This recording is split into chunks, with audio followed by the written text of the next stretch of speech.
tous, j'espère que vous allez bien et nous allons commencer cette nouvelle vidéo par vous parler du Mudalaba. Le Mudalaba, comme j'ai dit dans la vidéo précédente sur le Musharaka, c'est un sort de Musharaka mais qui est doté d'une particularité que je vais vous expliquer dans cette vidéo. Nous allons prendre un exemple toujours aussi assez simple pour illustrer mon propos. Donc nous avons Adam qui est toujours un entrepreneur et qui a une idée, qui voudrait monter sa boîte.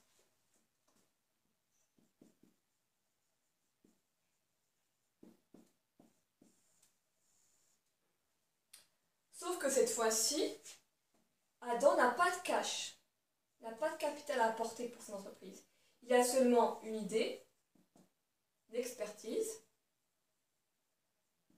et lui aussi compte travailler dans sa boîte, donc du travail à fournir. Il va aller, dans ce cas, s'adresser à une banque islamique qui pourra lui fournir le capital dont il a besoin. Donc imaginons ici que le capital nécessaire s'élève à 150 €.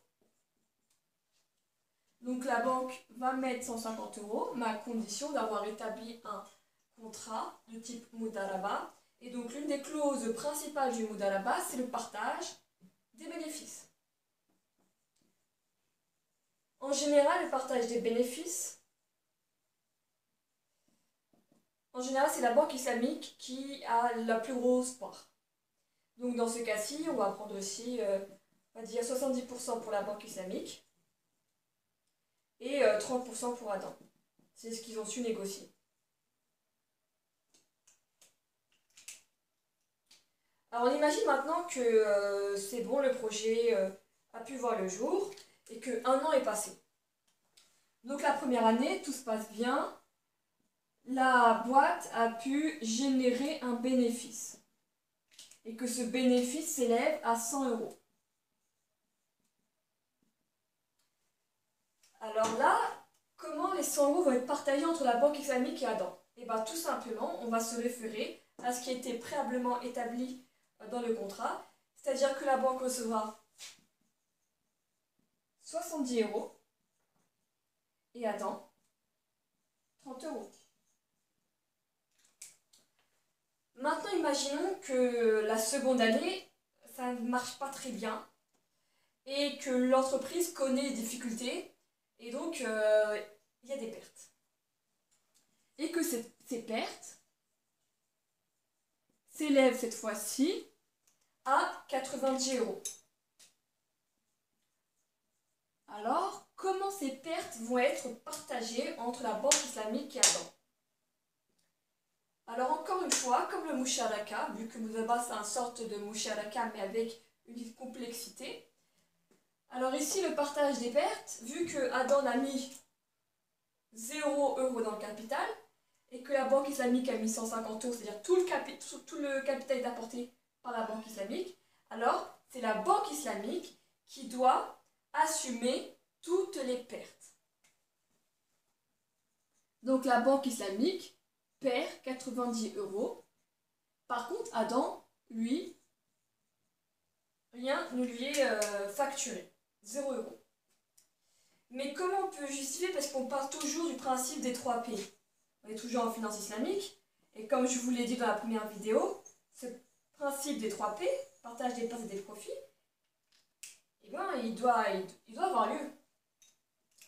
Et bien tout simplement, on dit que dans ce cas-ci, on considère que Adam, il n'a pas mis de cash, donc il n'a pas perdu de cash, mais il a perdu quand même son temps. Il a perdu son expertise, il a mis à profit son expertise dans cette entreprise pendant un an et ça a généré des pertes. Donc, le travail fourni, son temps, tout ça, c'est une perte parce qu'il n'y a pas eu de résultat. Donc, Adam lui aussi contribue, lui aussi participe dans la prise en charge des pertes par son travail fourni qu'il a perdu, son temps qu'il a perdu. Donc voilà ce que l'on peut dire sur la Mudalaba. Donc la Mudalaba est un produit, on va dire, à mon sens, encore une fois, très peu utilisé. Il est très utilisé il est beaucoup plus utilisé pour des projets étatiques, pour des financements de projets d'infrastructure.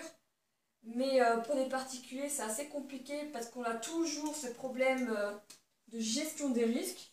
Est-ce que ça vaut le coup d'investir? Parce que là, la banque islamique n'est pas seulement un simple investisseur comme il est dans un murabaha, mais c'est aussi un partenaire d'entreprise, donc elle doit définir si les pertes ne sont pas assez susceptibles, ne sont pas super élevées et que le rapport rendement-risque reste assez tolérable. Donc pour cela, il faut encore une fois des gens qui puissent déterminer, des experts qui puissent déterminer si l'entreprise est fiable, si l'entreprise est solide, si ça vaut le coup d'investir ou pas. Et donc ça a un coût, ça a aussi encore un problème de gestion des risques, ça inclut pas mal de problématiques. Et c'est pour cela que les banques islamiques en général se détournent encore de ce produit, comme la musharaka, et proposent plus facilement des murabaha ou des selem. Donc j'espère que cette vidéo vous a été aussi utile que les autres. Je vais vous présenter d'autres produits par la suite. Et donc voilà, d'ici là, si vous avez des commentaires, des remarques, des questions, n'hésitez pas. Je suis là et ça me ferait un grand plaisir d'y répondre. A bientôt!